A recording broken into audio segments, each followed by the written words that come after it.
Well, hello, and I wanted to talk to you this morning a bit about Christian apologists. There's a proverb given in the Bible, and it's repeated again in 2 Peter, of a dog returning to his vomit.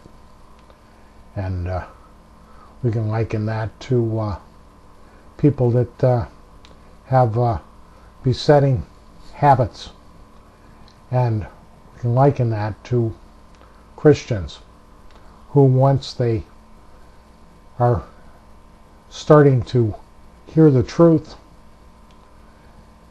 and realize that there's a good possibility they've been lied to, but they're too much in love with their religion. It's not that they love God, it's not that they love the truth, but they love their religion.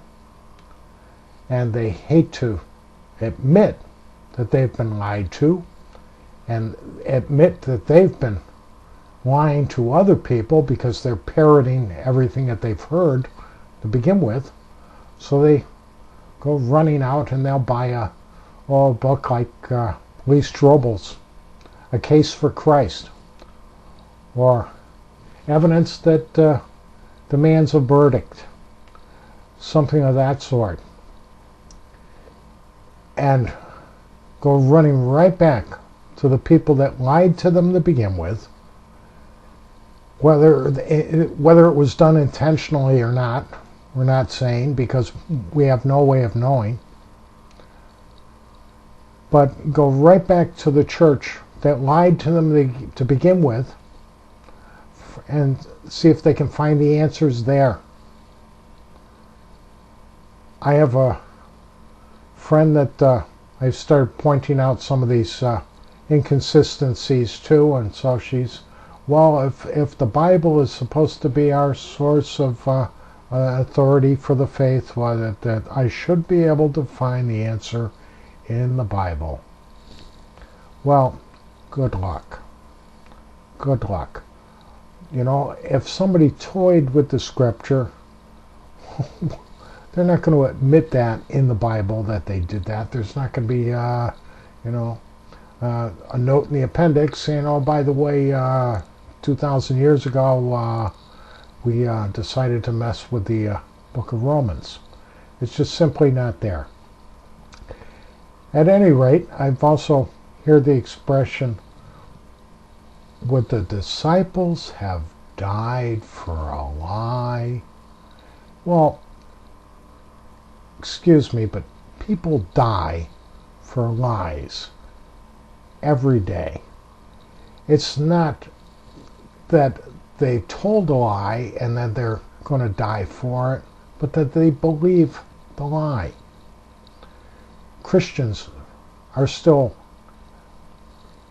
martyred in many countries in the world today. The Christian faith is not true. Look at 9/11. Look at Iraq. Look at all the people over there that die daily. Different factions that are trying to kill each other because their beliefs don't line up with each other's beliefs. And it could very well be on just very minor points. But it's enough to get these people to stand up for themselves, stand up for their beliefs, whether they're right or wrong, and die for them. And recently I heard a video with Lee Strobel in it, and he's talking about somebody pointing out to him that the main point is that the disciples knew the truth. They knew that Jesus was resurrected from the dead. Well, excuse me, but like I said before, we go back into the Gospels. Jesus himself never said that he was going to be resurrected. He never says that he was resurrected. Mary never says that Jesus was resurrected. None of the angels that were at the tomb claim that Jesus was resurrected. None of the disciples ever say in the Gospels that he was resurrected. Matter of fact, from the other standpoint, we see that they did not believe the stories that were told. And even when they went to Galilee and saw Christ there in the Gospel of Matthew, we're told that even though they did worship him, that they still doubted. They still doubted. They didn't go out immediately and start preaching like we're told in the bogus part of Mark that was added on. And the Gospel of Luke just says that they were in the temple every day. The Gospel of John says that they went fishing. Nothing is in the Gospels about that they went out and became martyrs for the Lord because they knew the fact of his resurrection and were witnesses of it. No, all that's in the writings of Paul. It's in the Acts of the Apostles. Luke says that they said that they were witnesses of the resurrection, but the Gospels, which are supposed to be eyewitness accounts, do not say this. The Gospels, being eyewitness accounts, are supposed to be historical accounts. Never, ever, not in one instance do they say that Jesus was resurrected from the dead. They only say that he was roused, that he resuscitated from the dead.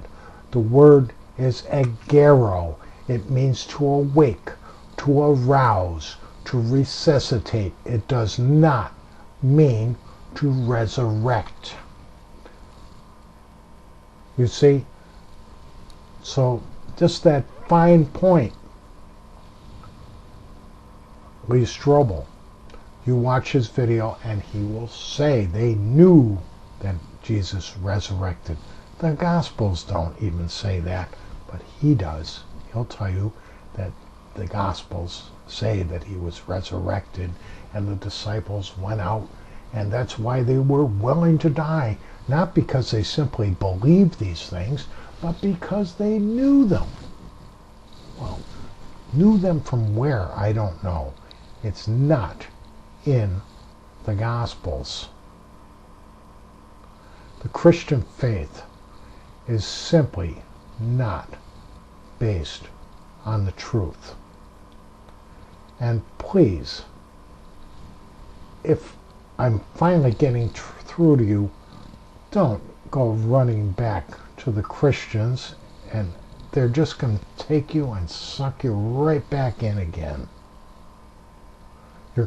Give yourself a chance, climb out of the pit that you've been entrapped in. Don't ask for them to give you a hand down, and they'll just pull you right back into that pit. Thanks for listening.